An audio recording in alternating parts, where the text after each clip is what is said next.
प्रधानमंत्री नरेंद्र मोदी अब स्टेज पर शिखा जी पहुंच चुके हैं, यहीं पर उनका संबोधन होने वाला है।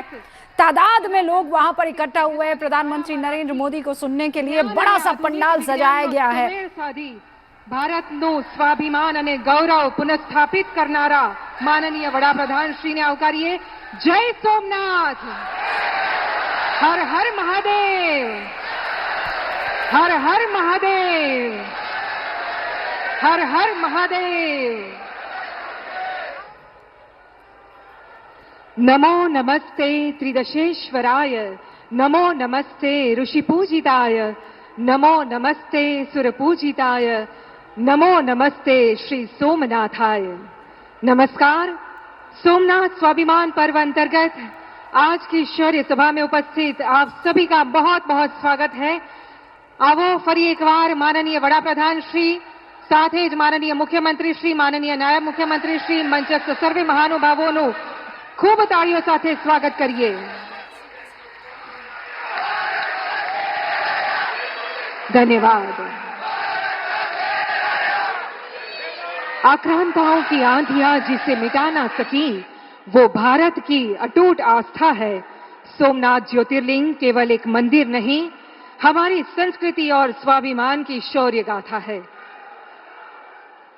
शौर्य સભામાં આપ સૌનો ઉત્સાહ અહીંયા સુધી પહોંચે છે। હવે આપણે કાર્યક્રમને આગળ વધારીએ।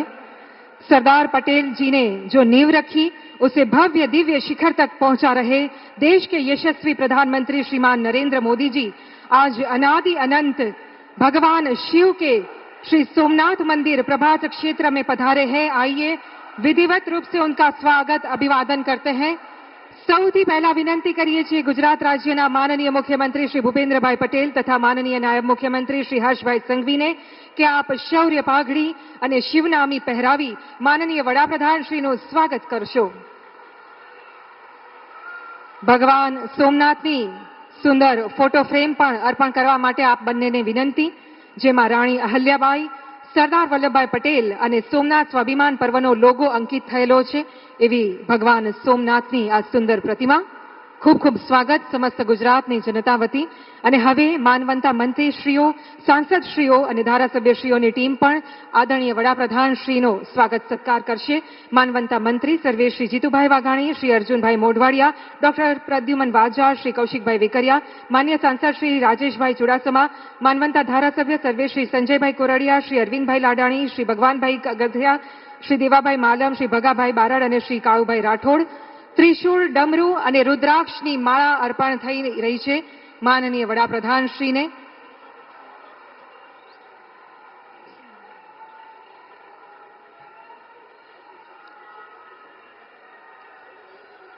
नरेंद्र मोदी को ये देखिए डमरू के साथ दिया जा रहा है त्रिशूल। खूब खूब आभार। અને હવે આમંત્રિત કરીએ છીએ ભારતીય જનતા પાર્ટી તથા સ્થાનિક સંગઠનના આગેવાનશ્રીઓને કે આપ પણ ગૌ આસન અને પુષ્પહારથી માનનીય વડાપ્રધાનશ્રીનો સત્કાર કરશો। સર્વે શ્રી અનિરુદ્ધભાઈ દવે, શ્રી રમેશભાઈ ધડુક, શ્રી ગૌતમભાઈ ગેડિયા, શ્રી આશાબેન નકુમ, શ્રી મોહનભાઈ કુંડારિયા, શ્રી હિરેનભાઈ હિરપરા, શ્રી માનસિંહભાઈ પરમાર, डॉक्टर संजयभाई परमार, श्री धवलभाई दवे, श्री पुनीतभाई शर्मा, श्री किरीटभाई पटेल અને શ્રી શિવાભાઈ સોલંકી।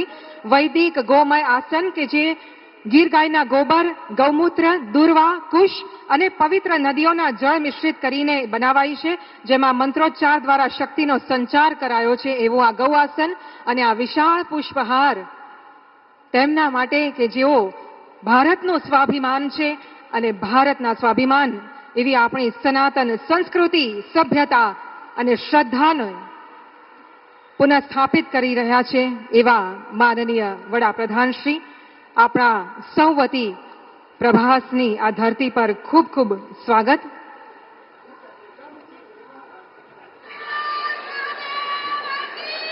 धन्यवाद।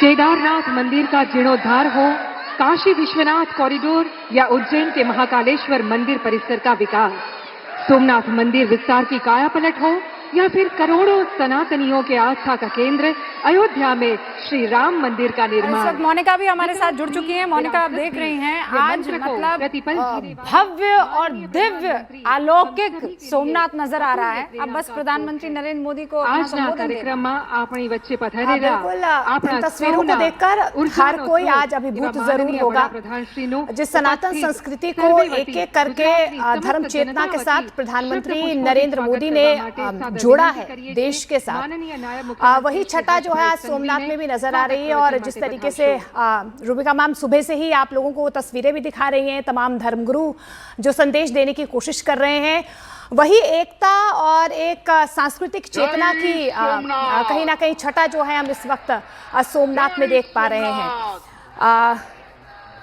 हमारे साथ इशिका तनेजा जी भी बनी हुई हैं, उन्हीं से हम इन तस्वीरों के बारे में कुछ और विवरण भी लेंगे। इशिका जी, आप इन तस्वीरों को लेकर आज कैसा महसूस कर रही हैं? और एक संदेश की अगर मैं बात करूं तो क्या संदेश आज आप इस मंच से तमाम सनातनियों को दे सकेंगी?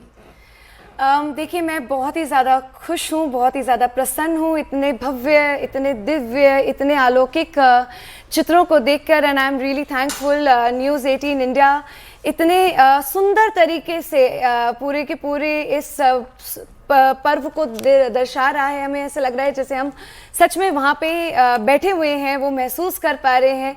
और इससे साफ साफ ये नज़र आता है कि सनातन अखंड है, सनातन अडीक है, सनातन हमेशा से है, हमेशा रहेगा। क्योंकि 1000 वर्षों के जो ये युद्ध है ये हम देखते जा रहे हैं। और उस पर हमने ये भी देखा कि 17 बारी किस तरह से हमारे पे आक्रमण हुआ, किस तरह से मानसिकता थी हमेशा हमारे को गिराने की, हमारे को झुठलाने की, हमारे को नीचा दिखाने की। पर फिर भी हम हमेशा से एक बहुत ही सुंदर तरीके से, गौरवान्वित तरीके से हमेशा से आगे आते रहे हैं। और एक जो ये कल्चरल पूरा व्यू पॉइंट है जहाँ पे हर कल्चर को आप वो दिखा रहे हैं, जैसे वहाँ पे ड्रम बीट्स हो रही हैं, वहाँ पे हम ढोल बजा रहे हैं, डमरू बजा रहे हैं, वहाँ पे अलग अलग लोग अपने अपने कल्चर को रिप्रेजेंट करवा पा रहे हैं पूरे भारतवर्ष से। हमने गुजराती महिलाओं को भी देखा, हमने महाराष्ट्रियंस को भी देखा, तो वो इतना सुंदर लग रहा है, इतना भव्य लग रहा है। हम सच में बहुत ज़्यादा खुश हैं। बिल्कुल, अपने आप में भव्य तस्वीरें हैं। और जगत गुरु सतीश आचार्य जी भी हमारे साथ जुड़े हुए हैं। जगत गुरु जी, आपसे मैं इन तस्वीरों को समझना चाहूँगी। जब महादेव का त्रिशूल और डमरू जब प्रधानमंत्री नरेंद्र मोदी को इस तरीके से दिया गया, इन तस्वीरों को आप किस तरीके से चिन्हित करेंगे? क्या संदेश यहाँ से जा रहा है इस मंच से आज? देखिए, सनातन ये कहता है कि 3 प्रकार के शूल हैं, दैहिक, दैविक और भौतिक। ये 3 प्रकार के जो ताप हैं, संताप हैं, संकट हैं, एक शारीरिक और एक जो ऊपर से आकाशीय होता है, जो आकस्मिक होता है। एक दैहिक है, एक दैविक है और भौतिक है। आर्थिक रूप से, परमात्मीय रूप से और शारीरिक रूप से भारत संवर्धित हो, भारत का विकास हो, विकसित भारत 2047 का जो संकल्प हम सब अब देखने लग गए हैं, उसको साक्षात्कार, वो स्वरूप, वो पूरी रचना हम सब देख पाए। 47 तक भारत सोने की चिड़िया हो जाएगा, आपको लगता है? नहीं, अगर आप सब चाहेंगे तो ये 100% संभव होगा। बेटियों को बल मिल रहा है जिस प्रकार से, तो मुझे लगता है कि ये जरूर संभव होगा। और ये न्यूज़ 18 नेटवर्क जो आपका न्यूज़ 18 इंडिया, मैं बिल्कुल सही कह दूं तो मुझे लगता है कि जगत गुरु जी, इसके लिए तो आपको बधाइयां। जब आप सब चाहेंगे तो ये जरूर होगा। जो हम देखते हैं, जो हम सुनते हैं और जो भी हम आसपास महसूस करते हैं, बस वैसा ही होने लगता है। ये भारतवर्ष 12 अलग अलग क्षेत्रों में बटा हुआ भारत है। भारत की का परिचय है ये। भारत के प्रधानमंत्री को करना क्या है? भारत को श्रृंगार कराना है। भारत की अस्मिता क्या है? भारत का अस्तित्व क्या है? लेकिन आपने ओवैसी साहब को सुना ना, ये त्रिशूल और डमरू जब दिया जाता है, जब त्रिपुंड लगाकर प्रधानमंत्री नरेंद्र मोदी नजर आते हैं, तो पहला सवाल यही पूछा जाता है कि केवल एक ही धर्म का है क्या हिंदुस्तान? कुछ तो लोग कहेंगे, लोगों का काम है कहना। दरअसल क्या है कि ओवैसी साहब शिक्षित तो हैं, पर मुझे लगता है कभी कभी वो शिक्षा गलत दिशा में काम करने लगती। शिक्षा का एक सोपान है जो ओवैसी साहब को समझना चाहिए। विद्या ददाति विनयम, विनयम ददाति पात्रत्वम, पात्रत्वा धनापनोति, धनाधनम तथा सुखम।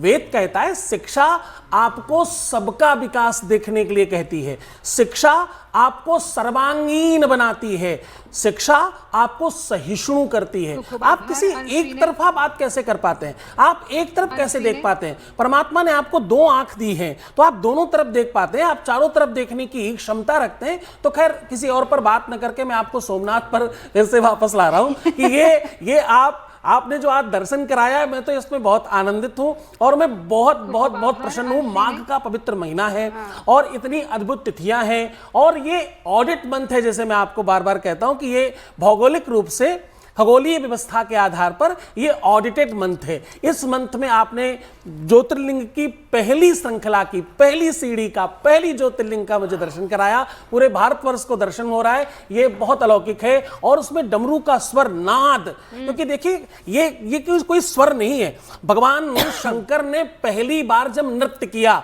जब ये संसार और डमरू का स्वरनाद है। देखिए ये जो आप बोल रही हैं, जो भाषा है, जो शिक्षा है, ये सब डमरू से ही निकली है। आपको एक दो लाइन की बात से आपको जोड़ रहा हूं, वेद, व्याकरण और भाषा का जब निर्माण हुआ तो भगवान के डमरू से ही हुआ।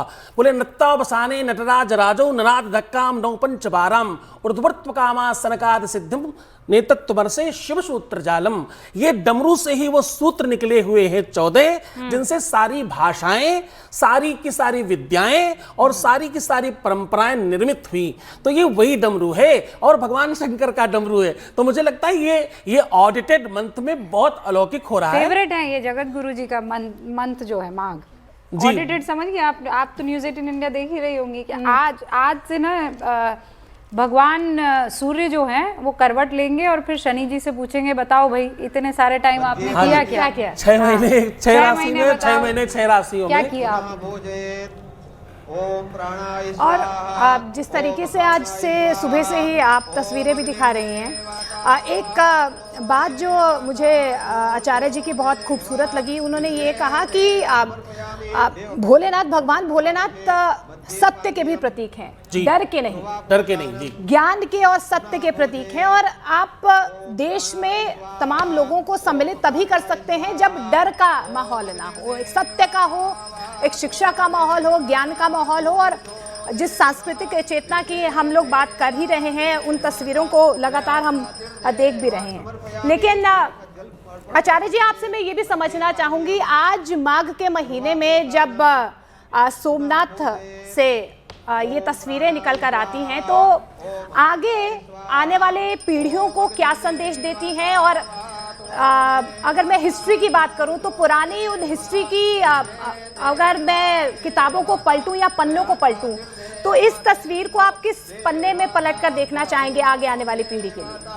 मुझे लगता है कि जब आप ये तस्वीर देखते हैं तो आपको ये पता चलता है कि ये पुनरावृत्ति है, पुनरम बार बार भी अगर आपके ऊपर कोई आक्रमण करता है, बार बार आप गिर जाते हैं, तो आप ये निश्चित तौर पर संभल कर चलें कि आपका एक दिन ऐसा बेहतर और अद्भुत स्वरूप बनेगा जो समूचा विश्व देखेगा। तो गिरकर संभल कर आगे बढ़ने की जो चेतना है वो मुझे लगता है इस सोमनाथ मंदिर से, ये शौर्य यात्रा से, ये सोमनाथ यात्रा से प्रतीत होती है। और मैं आपको एक और महत्वपूर्ण बात बताता हूं कि विद्या जो है ना, ये बलवती होती है, ये दर्शन भी एक विद्या है। जो मोनिका पूछना चाह रही है जगत गुरु जी, वो ये जानना चाह रही है कि भाई एक चैप्टर हमने देखा 1026 का जब महमूद गजनवी आया, फिर 1300 हाँ वो चैप्टर आया, फिर उसके बाद औरंगजेब वाला 1705 वाला साल आया। अब 2025 आने वाले समय में जब हिस्ट्री को पलटा जाएगा तो इस दिन को कैसे याद किया जाएगा? देखिए ये इतिहास बन रहा है, ये अपने आप में स्वर्णिम भारत का वो जो पुनरुत्थान है, उस सोपान में उस सीढ़ी की तरफ चलने पर जो पहली सीढ़ी है वो ये बन रही। पहले सोमनाथ के पहले ज्योतिर्लिंग की पहली यात्रा से वो सीढ़ियों का प्रारंभ हो रहा है और ये इतिहास में याद रखा जाएगा। इतिहास जब पुनः पलटा जाएगा तो ये देखा जाएगा कि ये नया भारत का निर्माण किस प्रकार से किया गया है। और अभी एक बार हम तस्वीर आपको स्टेज की दिखा दें, जहां पर पर गृह मंत्री जो गुजरात के हैं हर्ष सांघवी सबसे यंगेस्ट गृह मंत्री है बाय द वे, और अब तो यंग लीडर्स की फौज और खेप जो है तैयार हो रही है। हालांकि अभी आपको गुजरात के मुख्यमंत्री भूपेन्द्र जी दिखाई दे रहे हैं जो कि भाषण दे रहे हैं। अब इनके बाद मुझे लगता है प्रधानमंत्री नरेंद्र मोदी का संबोधन होने वाला है। कुछ सेकंड आपको वहां लिए चलते हैं और दिखाते हैं, क्योंकि अब से कुछ देर में उसी स्टेज पर उस पोडियम पर मौजूद रहेंगे प्रधानमंत्री नरेंद्र मोदी। पुरुषने ज आवे આપણે સૌ નસીબદાર છીએ કે વિશ્વના વિકાસ પુરુષ એવા વડાપ્રધાન શ્રી મોદી સાહેબ આજે આપણને પ્રેરણા આપી રહ્યા છે। આખા યુગનું નિર્માણ કરનાર વિઝનરી લોકનાયક શ્રી મોદી સાહેબે પ્રત્યેક ભારતવાસીઓના સાંસ્કૃતિક રાષ્ટ્રવાદનો જે ભાવ જગાડ્યો છે તેનું ગૌરવ કરવાનો આ અનેરો અવસર છે।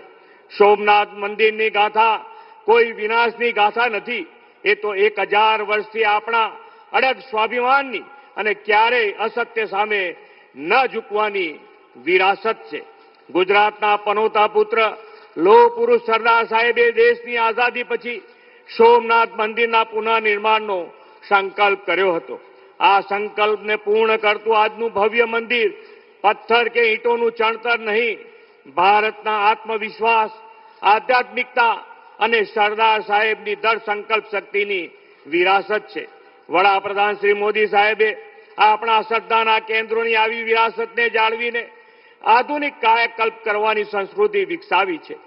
કાશી વિશ્વનાથ, કેદારનાથ, મહાકાલ, બાબા વૈદ્યનાથ ધામનો વિકાસ, અયોધ્યામાં ભવ્ય રામ મંદિર, પાવાગઢમાં મહાકાળી માતાને 500 વર્ષ પછી ધ્વજારોહણ, અંબાજી ધામનો સર્વાંગી વિકાસ અને સોમનાથ તલીમ સંગમ તથા સોમનાથ સ્વાભિમાન पर्व। तो अब से थोड़ी देर के बाद इसी मंच से आप प्रधानमंत्री नरेंद्र मोदी का भी संबोधन देखेंगे, लेकिन जिन तस्वीरों का विवरण हम सुबह से ही कर रहे हैं उन अलौकिक तस्वीरों में आज एक मुख्य संदेश जरूर सनातन को लेकर, सनातन से प्रेम करने वालों के लिए जरूर गया है। लेकिन अगर कुछ शब्दों में हम इस पूरे कार्यक्रम को सम्मिलित करना चाहें आचार्य जी, तो आज प्रधानमंत्री नरेंद्र मोदी के संबोधन से पहले आप किन शब्दों का आज चयन करेंगे और सनातनियों को क्या संदेश देंगे, अगर मैं इस पूरे कार्यक्रम को आज सम्मिलित करना चाहूँ? जी, सोमनाथ की एक परिकल्पना है, मातेव रक्षति पितेव हिते नियुंक्ते और कांतेव चाभिर्मय चपनीव खेदम कीर्तिश्च दक्ष विमलाम वितनोति लक्ष्मी किम किम न साधयति कल्पलतेव विद्या। ये जो दर्शन आज हम देख रहे हैं, ये जो हम परंपरा आज देख रहे हैं, ये जो पूरी की पूरी प्रणाली हम आज देख रहे हैं, ये मुझे लगता है कि मैं कंटिन्यू करूं? हाँ, अच्छा, 2 लाइन। जी जी जी तो ये सारी की सारी चीजें जो हम आज देख रहे हैं, मुझे लगता है ये बहुत बहुत अपने आप में अलौकिक है और इससे अच्छा कुछ और हो नहीं सकता। हम लोगों को जब बोलने को कम कहा जाए तो उसमें लगता है अब क्या करें। ये बहुत बहुत बढ़िया दर्शन है, लेकिन ये बहुत गलत बात है जगत गुरु जी। आपने जो है, हम तो इस देश में 4 जगत गुरु 4 शंकराचार्य, और हम लोगों को पढ़ाई के कारण ही बनाया गया। तो जैसे माइक मिलता है वैसे लगता है सारी बात एक बार भी कह लेते हैं। नहीं, अच्छा भी लगता है जब हम आपको सुनते हैं, हमेशा हमें भी बहुत कुछ सीखने को मिलता है, और जब आप बोलते हैं तो हमें लगता है कि आप बोलते ही रहिए, क्योंकि हम इतना सब कुछ आपसे सीख पा रहे हैं। बिल्कुल, हमें सीखना भी है और आगे पीढ़ियों तक ये संदेश भी पहुंचाना है। लेकिन एक छोटे से अल्प विराम के लिए यहाँ पर हम रुकेंगे। जय घोष।